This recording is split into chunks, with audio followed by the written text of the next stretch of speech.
Hey Braydon, you feel that, man? Film what? That's the pickleball effect.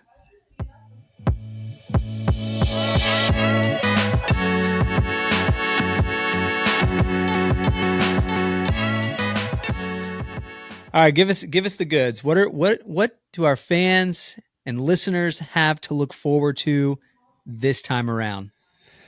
Yeah, man. So we have a few different segments. We have Paddle Babble. We're going to talk about some paddle controversy and some things Pickleball Central is doing and Engage has going on.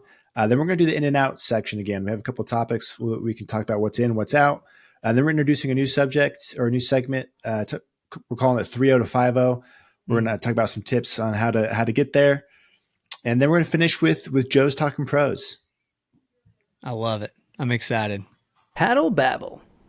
Hey man, will this thing make me a 4-0? And let's get into the paddle babble. What's going on in the paddle world these days? Yeah, so there just seems to be a never-ending amount of information about paddles, dude. It just keeps coming in. So we're going to talk about a paddle controversy with ProXR that happened a couple of weekends ago, and then there's some information about Engage and Pickball Central I wanted to dive into. But the first one being the little controversy with ProXR. So a couple of weekends ago, this was at Seattle.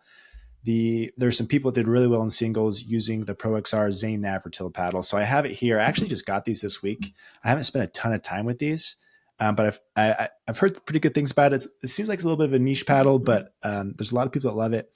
I think it's the only paddle from ProXR that sells. Yeah, yeah. And a couple of these names, by the way, that popped off. Everyone kind of knows Connor Garnett. Maybe we can talk a little bit about the fact that he has his own signature version now, Yep. just different colors. Ryan Eveloff and Naveen Beasley all kind of popped off in singles using the Pro XR in Seattle. So keep going, but I just want to throw some names out there. Yeah, so these are all people that were using it in Seattle. They had some big wins, and some people challenged the paddles afterwards. So these paddle challenges, I think anyone can challenge a paddle after a match if they feel like there's something illegal, whether it's you know grit or Delamination. delamination or something Yeah. along that lines. So the ProXR was challenged for grit. So they this was the same paddle was challenged by two different people. So there's two people that were using the paddle. Both of them got challenged, and it was challenged for grit. So they did it's called a Starrett. This like machine they use. They put this machine on top of the paddle, and it just measures the roughness of the paddle. Yep. So I forget the exact like what the measurement or the Measurement unit's is. called, Yeah, yeah. but it's right around 40. If it's above 40, it's illegal. If it's 40 or below, then it's legal. Yep.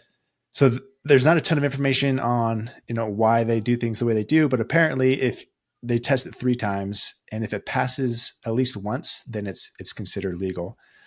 So on both occasions when it was challenged, the paddle failed the first 2 tests and then passed the third. So there were 6 total tests. It passed 2 of the 6, which is interesting that it only has to pass one of the 3. Apparently, several of the measurements were well above the 40 mark. But yeah, this kind of brings in grit is something that hasn't been talked about much. And when you feel the paddle, like yeah, it feels gritty, but I can't really tell. I don't have the machines to use it. But Right. these paddles like had been used in matches, and normally the grit kind of wears down over time. So presumably wasn't even as gritty as it was like out of the box, and it was still failing this test 4 out of 6 times. So ProXR is kind of pushing the envelope here. These big wins from these players using it. You still have to beat the player. Right. Like you have to play well, but it was enough to get the paddle challenged. And I believe actually, I think I saw this somewhere that Zane had his paddle. He obviously it's his signature. He had it tested before the tournament even started because he thought it felt extra gritty, and apparently it passed. But anyways, just Yeah, I've some heard interesting both of them did. controversy. I've heard him and Connor Garnett sent 6 of them to the PPA or whoever the testing person is, and yeah, 6 of them done. Oh, did get him like pre-approved? Yeah, get them pre-approved for the tournament. Okay. Yeah, Yeah. yeah. They don't want to have to deal with that kind of stuff. But anyway, it was just interesting to see that come through again. Grit is something that was like a big deal a couple of years ago, or even like a year and a half ago, and it hasn't been talked about much. But it can make a difference, I guess. But I don't know. I feel like every paddle is so spinny now. I don't know if it's as big of a deal as it used to be, but apparently, it's causing some issues for some pros. Yeah, I mean, Zane mentioned I don't know. I mean, as an amateur player on the lower level of things, I think we always nerd out about the grittiness. And so if someone's got a brand new paddle, we're kind of like, oh, someone's going to be flying forehands or he's going to have some top spin. But I'm not really sure how much of a difference it makes because I've never really done a true test like the RPM test that you and Pickleball Studio do to know truly how much I'm losing after using a paddle for a few weeks or months. Yeah, I know John Q's done some tests around that there's, you definitely lose some spin over time. What would be really interesting is getting the spin numbers of an illegal paddle to see like what the difference really is. Like if I take an illegal paddle that's measuring in the 60s versus a legal one that's measuring in the 40s and seeing what the difference in the spin potential is there, to see if that extra grit really does make that big of a difference. I think that would be fascinating, but I don't have Yeah. those numbers. We'll have to just go find an illegal ProXR and see if we Maybe can you do should it. test yours and see. Yeah. Maybe we can go out in the backyard and do I it. don't have the stare tester, unfortunately, to see what the numbers are, but somebody had to do that one. Yeah, that's a So good that one. that was the first piece. Some other paddle stuff, equipment stuff that happened this week. One was with Engage. So they're releasing it, or they announced this week that they're releasing a new Pursuit series. They're calling it the Pursuit Pro line. So Okay. the original Pursuits by Engage were released back in 2021. When these came out, they were really popular. I think they were probably one of the more popular on the market. They, especially in specific areas, and they did really really well for a long time. And then the raw carbon fibers kind of took some market share from them. And then like 2 or 3 months ago, they finally came out with the next version of the Pursuit. They call it the Pursuit Ultra. So I did a review on this one, and it just didn't play like you wanted to. The spin wasn't there. They weren't using a raw texture. The texture just went smooth really fast. I didn't give it a very positive review. It I was think like I was one. unanimously across paddle reviewers, fairly negative, right? Yeah. For the most part, I think unless it was like an Yeah, engage rep. rep or something. Yeah, yeah. But yeah, it was pretty unanimous across the board that it just wasn't worth the 260 that they were asking. And so they dropped the Ultra line. They're going to stop selling it. They're replacing it with this new Pro line that's coming out, I think sometime this month. But they were really quick to drop that, and they're bringing out this new line. They're calling it the Pro line. It's supposed to be raw carbon. It looks like the only thing they changed is the facing material, but they're just, it's unfortunate for the people that bought the Ultra and spent the 260 on it, and they're already coming out with a new one. But I'm hoping that this new one comes out is good, and it sounds like this new one should have been what the Ultra was, but wasn't.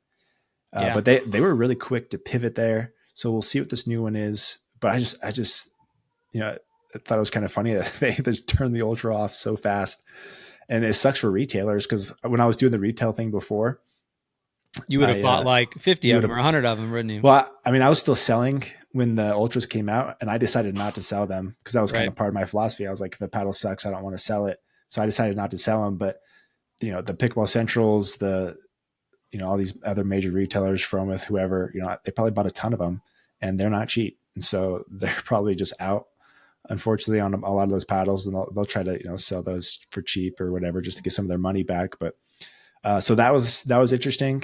I have a meeting with Engage this week to talk about that paddle and see what they did there. But looking forward to that, because if there that line is unique, and it could be really good if it's getting the same amount of spin as these other thermoform paddles out there, and could be what do you call it, like an alternate to thermoforming, because the Pursuits are pretty poppy, Yeah. which is part of the draw to them.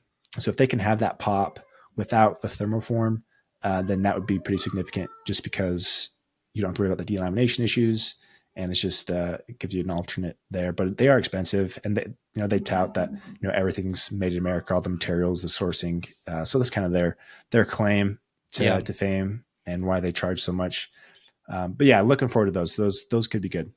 Is there a lot left? Like when you say like doing something different or unique, is there a lot left in your head right now or your mind about like what they could bring to the table that's going to, I mean, clearly poppiness, non-thermoform so that you don't have to deal with delamination. Although I haven't heard a lot about delamination in the last 2 months. Is there Yeah, anything else it's you just could been think of that'd be overcovered. I fun? think like it's still an issue. Paddles still delaminate, but I Okay. just don't think you hear about it. But it's definitely better than what it was. When people were realizing what was going on. But yeah, a thermoform paddle won't last as long as other ones. But yeah, the thing with the Engaged Pursuits, they have their core. There's something unique about their core. I don't know how they make it, but it's just got a little more pop to it. It's the core is something that isn't like very different from company to company typically. And so that they have a different core. They call it their black core. And if you rip the edge guard off, the core is actually black. It's not like that kind of Yeah, the white yellowish white color. Yeah. And so polypropylene core. That's all I hear on yeah, the yeah. ad. But yeah, so that could be interesting. And then the last thing I wanted to mention here was an announcement that PP Central made. So I got an email a few days ago. Pickleball Central is introducing this thing they're calling the lab at Pickleball Central, and so they're going to start measuring twist weight and swing weight, which is something that Chris Olson and I have both been doing for a bit. We both have like these paddle databases that we have that have all this information, but they're going to be the first retailer to bring this information to like their product pages and start adding that info there, which I think is a great thing. Like we want this information to be more available and something that people use when they're buying paddles. But so I emailed them afterwards, just chatting about like how they're going to do it. So they're using this big fancy machine. I think it was Head that's making it, and the way they're going to measure swing weight is different than the way that Chris and I do it. So when we measure swing weight, we I guess there's a couple ways you can do it. So you can measure swing weight on different places of the handle. So Chris and I use what's called like we go 5 centimeters up and then measure the swing weight. So they're going 10 centimeters up and then measuring it. So they're going to have totally different numbers than what Chris and I have published and have been pushing for a while. Chris was kind of the first one to make swing weight a thing, and I followed his footsteps and just he was using the same methods he was using. And so I'm really bummed that they're not using the same technique, or I guess the same approach that we're using. I think the twist weight numbers will be the same. This is something I started pushing recently, and Chris has started pushing, and so I imagine those twist weight numbers will be the same, but the swing weights will be different, and so that'll be kind of a struggle between what's people are familiar with already and what they're going to start pushing. I think they're going to have a range of numbers between like 70 and 90, and the current range is between like 100 and 130 that Right. most people are familiar with. But I'm curious what your take is. So like as a paddle reviewer, like I nerd out on this stuff all the time. So when you are looking at paddles and you're trying to figure out what you want, like how much do you consider swing weight or twist weight or some of these other kind of nerdy metrics? No, I mean, I like him a lot. I think the two things that I'm thinking in my head with this announcement too, and having two different ways of, I don't know, two different ways of identifying one single metric. The problem with that is it's number one, going to cause confusion with the consumers. And additionally on that is that if you say it's 120 and they say that equals 110, the consumer is going to maybe buy a paddle thinking that it has a really light swing weight when it doesn't, right? Ooh, yeah. And but on the other side, from the marketing end of it, I don't look at Pickleball Central at all. So I don't care about them. Like I guess my source of truth is you and Chris. And so if I guess it's a marketing differentiator in my opinion, that people will come to you because you guys are the ones that kind of coined the metric. You're measuring it in a way that they understand, and you've already kind of set the tone for what the metric means and how the rating goes from 0 to 100 or whatever. So yeah, and when I'm buying paddles, I do look at it because it's interesting to me to understand like how heavy is this thing going to be. What I still haven't unlocked, and maybe we could talk about this too, because we're getting into a section later about like 3.0s to 5.0s, is I hear a lot through. So Chris just made a new Facebook page for pickleball paddles so people could discuss them.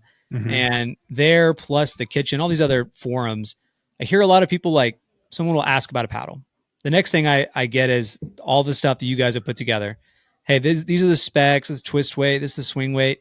And then somebody will come in and say, yeah, but this one's really head heavy.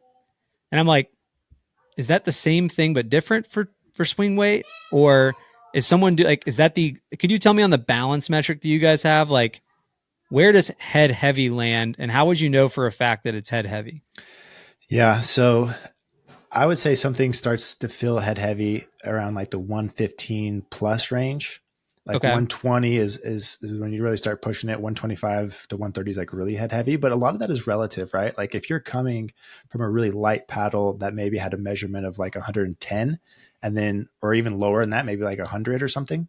And then you play with the paddle that's 110, which is could be considered like a not very head heavy. It's going to feel head heavy to them, and so it's all a bit relative, and that's part of the power of this paddle database I have is you can see paddles side by side. So you go look at paddle you're playing with and be like, okay, this has a swing weight of 110, and then use that as your reference point when you're looking for other paddles. Like if I don't want anything Yeah. heavier, then that's the range you want to be in.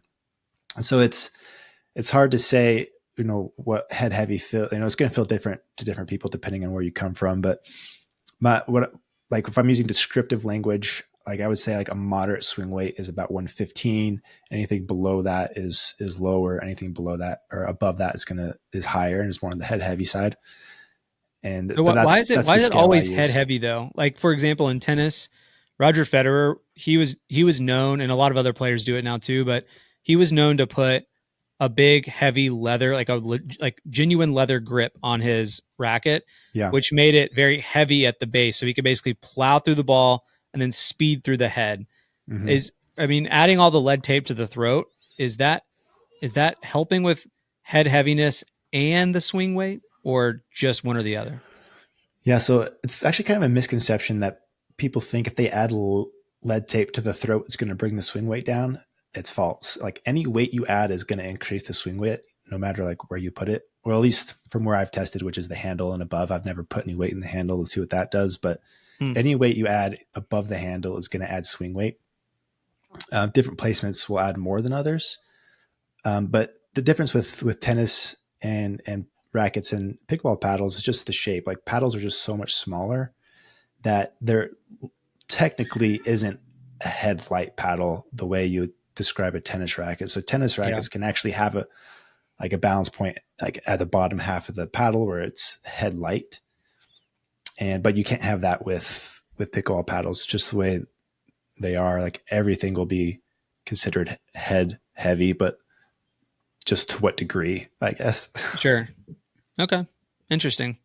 Yeah, I mean, I think I'm with you. I guess to wrap that piece up, like it is a bit frustrating that they're putting together a metric that is going to have a different formula than what's already out in the public. But I'm hoping that, and I know for a fact that you both have such great followings that I think you'll be the source of truth anyway. And it might even create more of a reason for people to come to you to better understand these metrics. Yeah, it'll be interesting. I mean, Pickleball Central has a lot of reach. I mean, like just hundreds of thousands. Yeah. And so I don't have that reach. Pickleball Suit doesn't have that reach. And so it'll be kind of a battle. And like, I'd rather, like, I love that they're doing it, but I want to be aligned moving forward. And so I've kind of been chatting with them, and they just said their machine doesn't measure it at 5 centimeters. It only measures it at 10 centimeters. And I would imagine that the machine is just built for tennis, which is because they use that 10 Mhm. centimeter measurement. Yeah. And they're just trying to adapt it to pickleball. And unfortunately, their machine just isn't capable of doing that. They said that they're talking with Ed. Maybe they could potentially find some sort of solution to get to that point where they're measuring at 5 instead of 10. But their first release of numbers and data is going to be with that 10 centimeter measurement. But yeah, it'll be kind of a battle there. Maybe I have to start changing the way I measure it to align with them. It'd be Is it kind of a really hard for bummer, you to do but both? Can you keep your original and then also measure at the 10 mark? yeah, so I could do the 10. I have an adapter for that. But it's just like it's re-educating everybody. I think the core audience for paddles of people that like care about this stuff is very familiar with what's been published and recorded up until this point.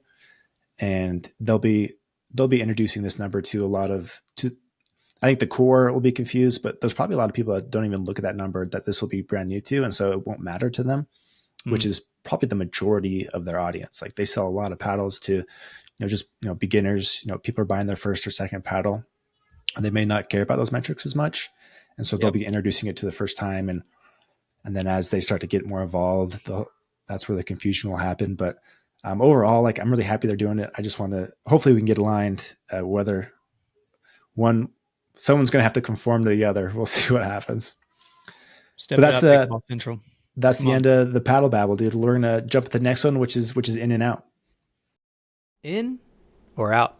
Sorry, I think that was just out. Did you see that out? Let's do it. All right. So weeks and weeks ago, maybe it's months at this point, the Dink had the commissioner of the MLP on their podcast.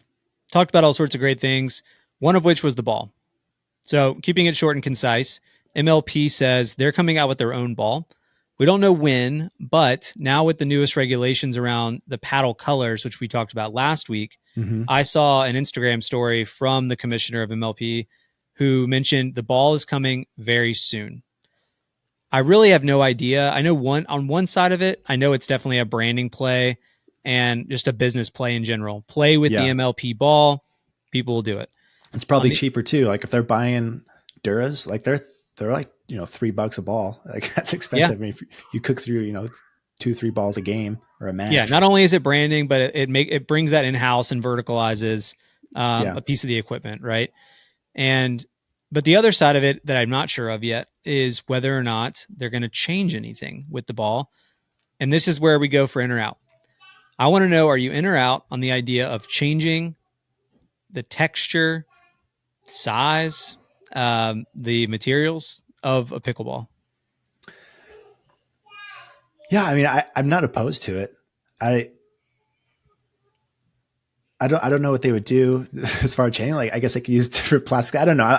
I'm not opposed to the idea, but I don't think they could be too drastic with what they change. Like maybe they introduce little things here and there. But no, dude, I think it could be some. I think that's an area of the game that could definitely be innovated, and change, and will change over time. Like there's been a lot of changes with paddles, but the balls stayed the same. And so I think there's a window there. There's an open door. There's a possibility of that being changed and improved upon. I'm open to the idea. I don't know what they're going to do. I imagine they try to just make a Dura replicate to at least start, and then maybe potentially do something different over time. What do you think? Well, I'll throw out one other thing that stumbled upon my feed this week. Rob Nunnery tweeted an idea that he thinks pickleball should expand to new surfaces, and with new surfaces could come different balls for each. So in tennis, there's clay, there's hard court, and there's grass.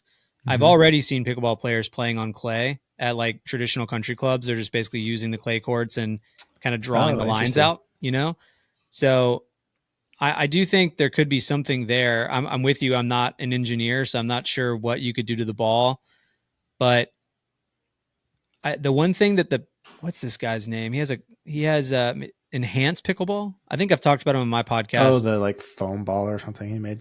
Well, he essentially plugged every hole with some foam and then shaved it down so it was flat. And so it's like a real ball. It just has like foam plugs. Yeah, he just took the holes out and he just plugged, or he took most of the holes out and he plugged it with rubber. So it really like deadened the sound. And he like dropped one ball and another ball, and the bounce really wasn't all that affected. So interesting. I just wonder if the MLP might be going for like a 3-prong approach where it helps their business, helps their brand.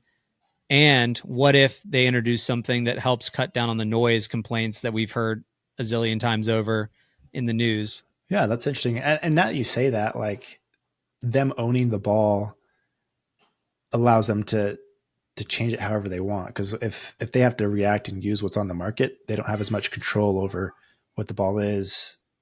And so this kind of gives them the opportunity to do something like that. Like if they did want to use clay or some other surface, then they can go make a ball for it rather than being reactive. They can be a little more proactive there.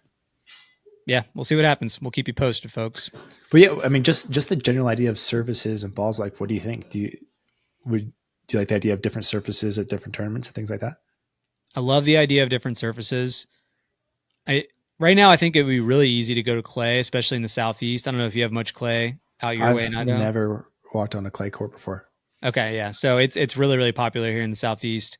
And most of the clubs do clay because although it's not exactly easier to upkeep, You don't have to deal with a lot of the resurfacing issues, like where you get all the cracks and stuff in the court.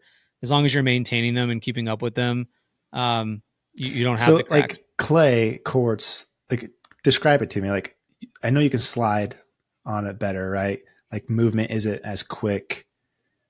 Yeah, so everything's a little more deadened, right? So the surface is just a little squishier, but not So so much that you're like gonna the ball won't bounce as high. probably not. Like the current pickleball will likely not bounce as high, which is why you might need to introduce another ball like to That you'd counteract use on that. clay that bounces higher. Okay. Yeah. And That's then kind what of a they've cool done idea. is it really does not feel anything like a hard court tennis court. They've got other layers of material, and then on the top, what you have, and it's like a porous material, so you water it every single day to keep it dampened and wet and not Huh. dry out. And basically, the top layer is just like a bunch of almost like think of sand. Of course, it's clay, but it's just Yeah, all over it the looks court. dusty. Yeah, it's very dusty. It can get very dusty, which is why you water it to dampen it down and make it less dusty. Yeah, that makes sense. And also that's just what brings the sliding in, and it's still pretty fast, but it's also fun because you can really see the ball marks. So all this stuff there where they're like, that ball is in, that ball is out. The ball makes a skid mark, on the court. So even playing tennis on them, you can easily just walk up and say the serve was out and you can look at the ball mark. Right. So that's kind Oh, of a that's fun cool. aspect of it. Yeah, like the more you talk about it, that does sound really fun. Like Yeah. that would drastically change like the strategy of play. Like you couldn't do as much side to side movement. You couldn't be as quick, and so the person on the left couldn't take up as much space, which would bring the right side player more involved and have to cover more ground. So like that approach that the Johns brothers use, where Ben, like he covers a ton of court. Or even in mixed, right? Like every male player tends to cover kind of 3/4 of the court. So that would be a lot harder to do on clay, and that would change strategy a ton. That would be very entertaining. Yeah. And honestly, it would be a little easier on the pro tournaments to convert the courts, I think, because now the posts are one thing. Can you get them out of the ground? I'm not sure. But the net could certainly come down, and all the lines are just The like, net could come like a lower net. That was there. You're oh, saying? I just mean you could take the current net down like off the post and put a new Oh, net gotcha, in gotcha, because it's a gotcha. smaller court, right? And you could even take it sideways. So on clay, the lines are not painted. They're not like permanent structures. They're like cloth or like a nylon. It's nailed down on the court. So all you have to do to get a clay court relined is just pop up all the nails, Huh. and you can remove all the lines and you could reline it for pickleball, really easily, I think. Oh, cool. Yeah, I didn't realize. I thought so. They're not. It's not painted like everything else is. It just can't be because the clay, right? All of a sudden your Yeah. lines would be all Yeah, zigzags. they get zigzag. Yeah, that makes sense. Yeah. Well, interesting. Yeah, I wonder if they'll. Hope they pursue and start thinking about that because that could be cool. Yeah. Maybe we can talk somebody into doing like the Southeastern, like tour or something, and we could try it out down here because I think it could work for sure. Yeah, that'd be The sweet. ball though, we'd have to figure out. I've seen people on Instagram playing on the courts, and it seems like it's okay, but I can guarantee the ball's not going to bounce as well. So Yeah, they introduce new ball. Use. I mean, you. I don't really know how tennis works exactly, but you made it sound like they use different balls on clay. yeah, well, I mean, not to the naked eye, but it's basically like less fuzz on the ball because the clay can be a little damp, like I mentioned, and it picks up all that clay, so you don't want it to get heavy Oh, and right. hold on to Like the clay soak in the water. particles. So, um, the Pro Tour definitely uses something with a little less fuzz on it, but us amateurs kind of play with whatever. Just whatever. Yeah. So it's Well, good. cool. So this is we're gonna pop over the next segment. We're talking some instruction. We're talking 3-0 to 5-0. So I'm gonna turn you into a 5-0 player, Logan. Please do. We didn't talk about this segment too much going into it, but you said you had a story about dinking. You were playing with some higher level players, and it got you in trouble a little bit with how you normally dink. So tell me your story, and let's talk about it. Yeah. I want to know, there's two things about the dinking that I want to get your opinion on. So I was playing rec with a couple of friends, but I don't really get in their group that often because they're much better than me. One plays 5-0 doubles pretty competitively. The other two were 4-5, but one plays 5-0 singles. So good players, and I would consider myself like maybe knocking on 4-0's door. And what happened to me, it happens to me a lot when I play higher level, is that the dinks are a little faster. So I'm not reacting as quickly as I normally am. Like I'm a little Yeah. on my heels. But even when I'm dinking back to these folks, I'm doing it as if I'm playing a 3-5 or a 4-0, and it's getting me in trouble. So there's the two scenarios. One, I'm on the right side playing against a right side player on the opposite side of the court, like Okay. diagonal, right across the court. Right. They hit me a forehand dink that I dink back. What keeps happening to me is that I dink it to their forehand. That's probably mistake number one, but I'm doing kind of what the pros do, and I'm kind of trying to push them not wide off the court, but a Taking little it to bit. the right sider's forehand, so like close to Yeah, the sideline. yeah. So I'm doing that. What keeps happening to me there is that I guess I'm going a little deep, and even if I get the ball to bounce, they tend to rip it right into my partner's chest. They pick it up off the bounce and just rip it into his chest, which sucks. The second scenario is when it doesn't matter which side I'm on. If someone pulls me off the court just a little bit and I don't have enough for an ATP, I almost always default to defending my dink by just dinking it directly across from me. Yeah. Like to the person directly, right in They front jump of the me. corner on you. And no, I don't get burned there. I just don't know Okay. if it's the right play. I don't know what the right play is. So those are the two scenarios I thought maybe a higher caliber player could explain to us what the right moves are. Yeah, my first thoughts are you're right. Like dinking gets a little more nuanced as you play better players, and if you're not more intentional with your dinks, with not just with placement, height, and like the type of dink, then they can take advantage of it. So things to think about, right, are location. So if you're going cross court like that, if you're hitting it like a deeper dink, like towards maybe the kitchen line or something, Yep. um, your ball has to be a little shallower, or they're going to pick it out of the air. Or it sounds like were they attacking off the bounce and pegging your partner? Yeah, so I think it was deep enough and low enough to where they couldn't grab it out of the air, but it was deep enough to where like the ball hit the kitchen line, and then they just took a step back, And and just like they have this ripped it. Yeah. nice roll where they just kind of brushed up against the ball, and it was too quick for us on the other side. Yeah. So if you're hitting loftier dinks that are deeper, that'll get you in trouble. So something to think about or practice is either you have two options. One is you need to make that more shallow. You need to keep that like a foot inside the kitchen, which will reduce the options they have when attacking it, or be a little more aggressive with your dink and just keep it lower and a little firmer. And so like, going to that corner is fine. Like people do it all the time. But yeah, either you have to keep it shallower or just a little more penetrating to keep them on their toes a little bit. Like you said, when you kind of get in trouble, like they'll push you out wide and then you try to recover, with that dink down the sideline. So yeah, you can't just dink to dink. You kind of have to add some variety there and be a little more intentional. Like you can't just hit the right location. It's got to be, the right depth and then the right type. So like the two types of dinks you'll hear people talk about, right? Like our pressurized dinks and like defensive dinks.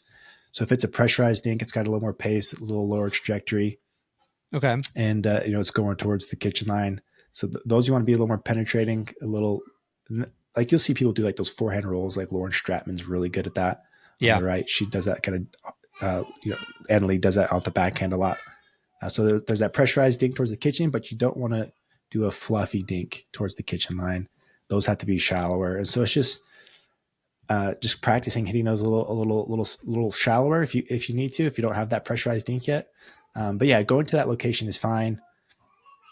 But that was my first thought there. And then you said your other question was, is it okay to dink down the line as like a recovery dink?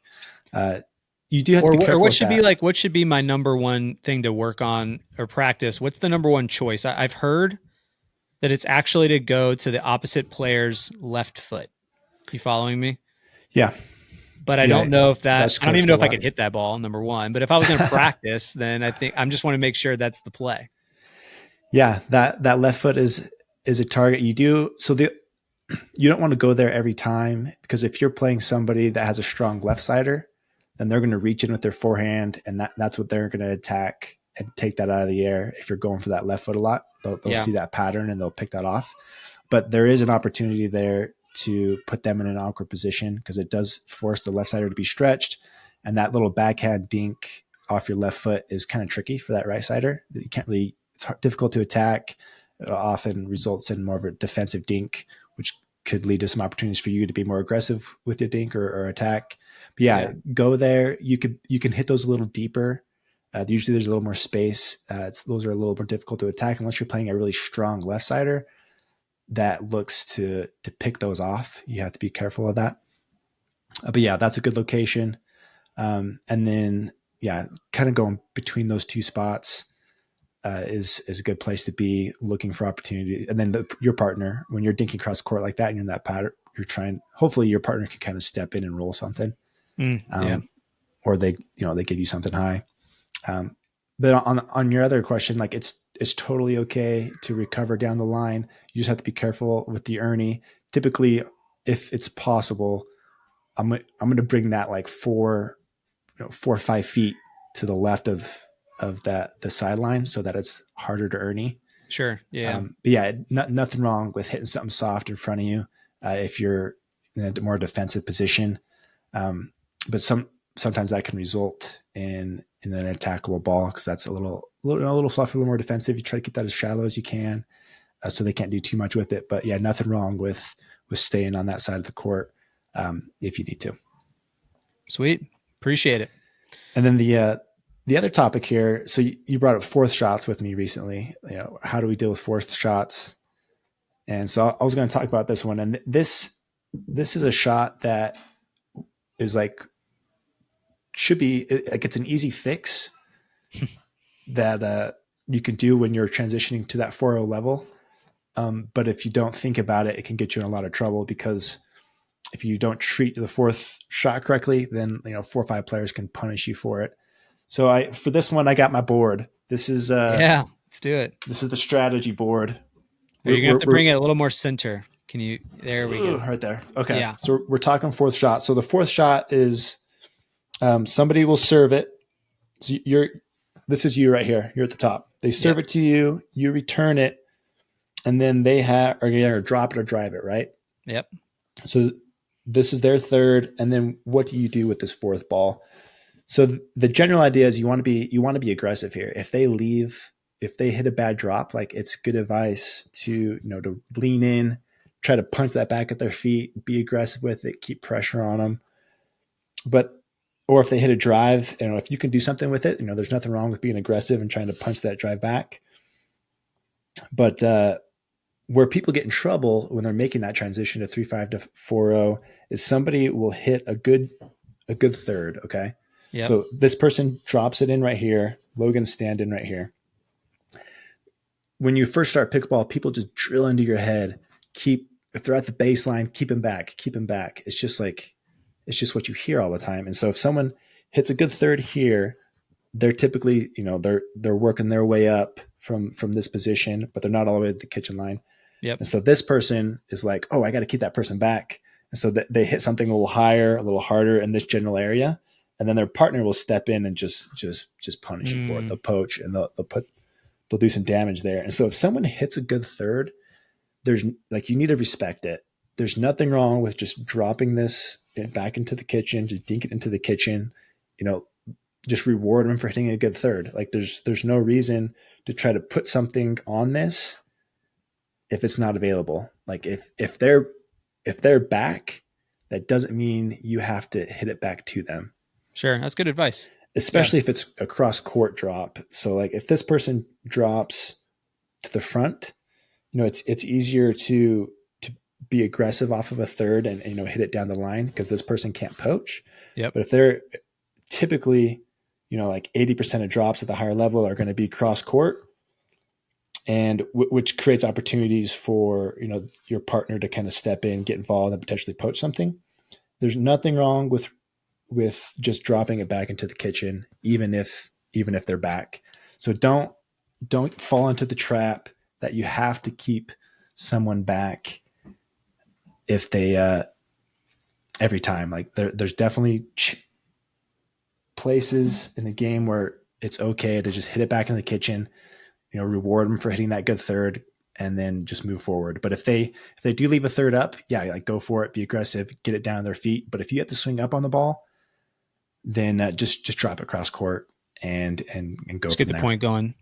Yeah, or keep it alive. So there's our 3 out of 5 segment. Dude, thanks, Professor. I like it. What do we got next?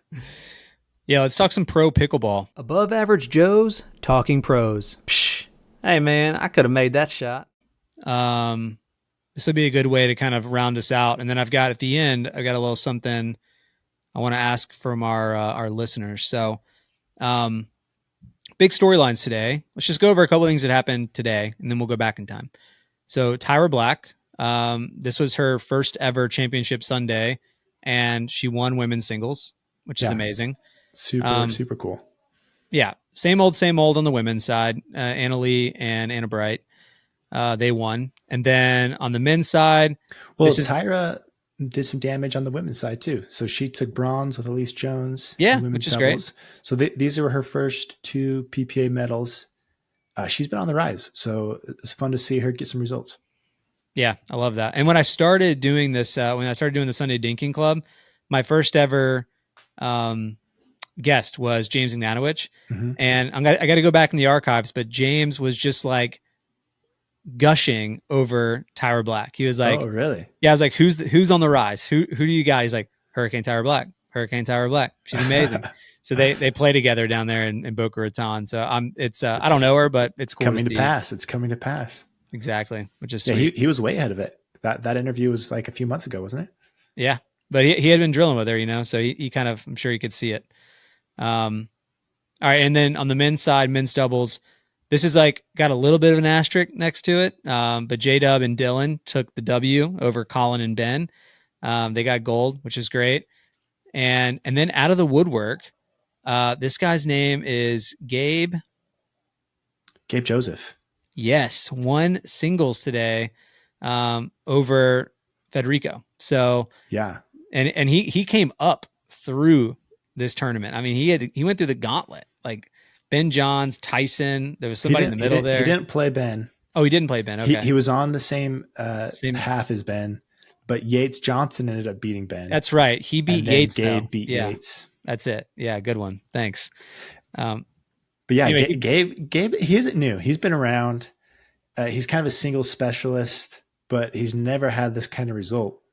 Yeah, he beat Tejas in the first round. He beat Garnett. Everyone's been gushing over Garnett, especially over his singles play. Then beat Yates. Didn't have to face Ben, luckily. And then beat Fed in the finals. I think he beat McGuffin too in there. Yeah, he beat McGuffin. Yeah. And so, I mean, just every win was big. Really, really happy for him. That was cool to see.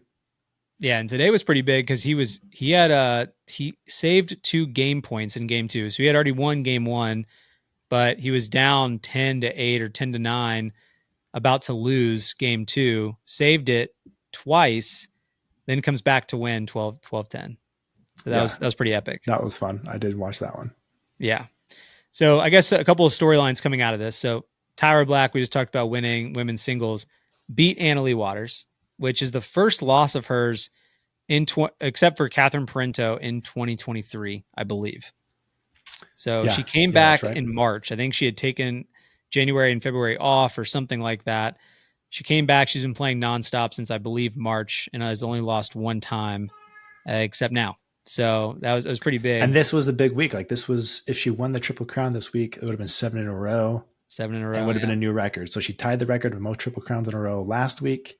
This week would have set the new record, and she lost in singles. She did end up winning women's doubles and mixed, and so she missed the Triple Crown because of singles. You think that was the reason for her elation after the match, her cheer? Yeah, what an interesting moment. Like for those who haven't seen it, tell us what happened. Yeah, so I mean, let me back up to her. She was down. Like she was not playing well. She's hitting balls in the net. She's clearly... This is Anna Lee versus Tyra, right? Yeah. And she's hitting balls in the net. She shouldn't be. It was just weird. Didn't look like herself, yeah. No, but she was outwardly frustrated, right? And anyway, she went to the bench multiple times, taking timeouts, trying to pull it together. Had an amazing second game. Won 11-2 in the second game, I think. And then The third game kind of fell apart for her again. So Tyra wins, and Anna Leigh, the way that Tyra wins is that Anna Leigh hits this really bad backhand that goes flying off the court. And as soon as she hits it, just like puts her hands in the air as if she's cheering like she won. Right. And she goes and shakes hands. And then she tosses her paddle to her mom. And you just see her put her hands back in the air and she runs off court. Yeah. Everyone's really confused. Exit stage was left. not expecting that reaction.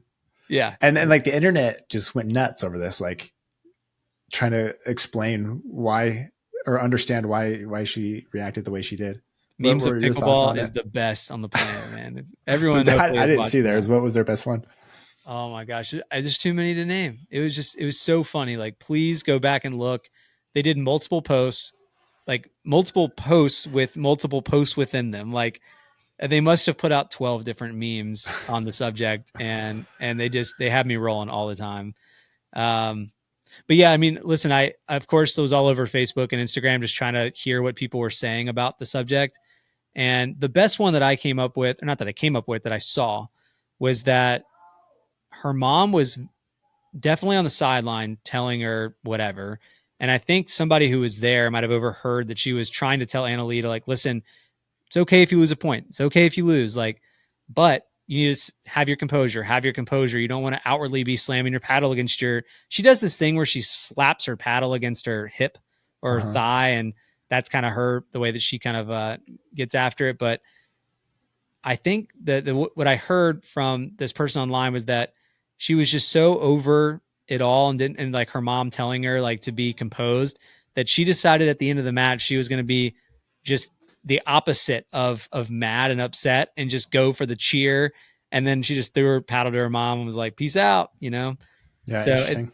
I feel like, I don't know, that one was the one I think makes the most sense, but you kind of had like, didn't you have kind of a good hot take on this too? Not a hot take, but I don't know if I had a hot take, but like, you know, I feel kind of bad for her because so many people are just speculating and talking about this. And I think like in reality, like we don't really know what's going on. Like we don't know what pressure she's feeling, and to like pass so much, you know, kind of judgment and thought on, you know, why she should act this way or she should have done this.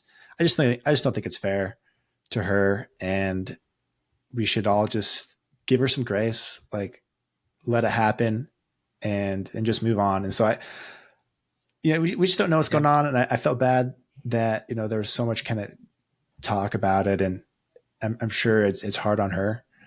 I mean, we just don't know what's going on. And so I just feel like we should just kind of move on from it, give her some grace, and, you know, whatever. She didn't hurt anybody. She wasn't mean to anyone. Nope. Nothing bad happened. It was just an interesting reaction, not a big deal. And I don't think any differently of her. She obviously rebounded really well, played fantastic in mixed, and goes and wins women's doubles and mixed doubles. And so, you know, power to her for going through it, and, you know, just not letting that affect, you know, her play for the rest of the tournament. So impressive response, I think, from her. I agree. I mean, she even put an apology out there. I don't even think there was an apology needed. No, I don't think so. It's like, I don't think so. What are you apologizing for? It's not like you threw your paddle. You didn't like skip the handshake. You just kind of jogged off court, which is great. Yeah, we'll just move on from that, and then hopefully just water on the bridge. No big deal. Yeah, all good. And then the only other the reason I say there was an asterisk on the men's doubles side is that Colin Johns got hurt this weekend.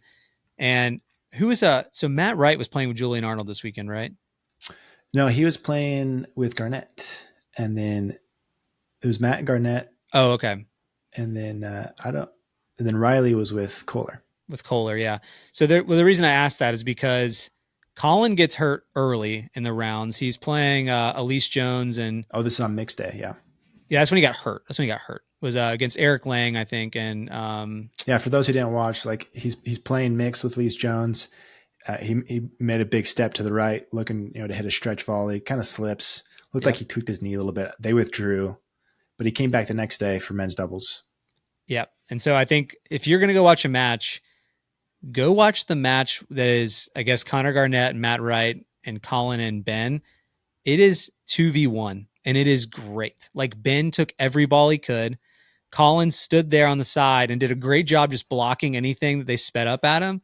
Mm-hmm. But Ben was all over the court, dude. I was like, this guy could probably go out and get at least through a round of 16 by himself. No, it was a really impressive response from Ben. Like, they changed their strategy.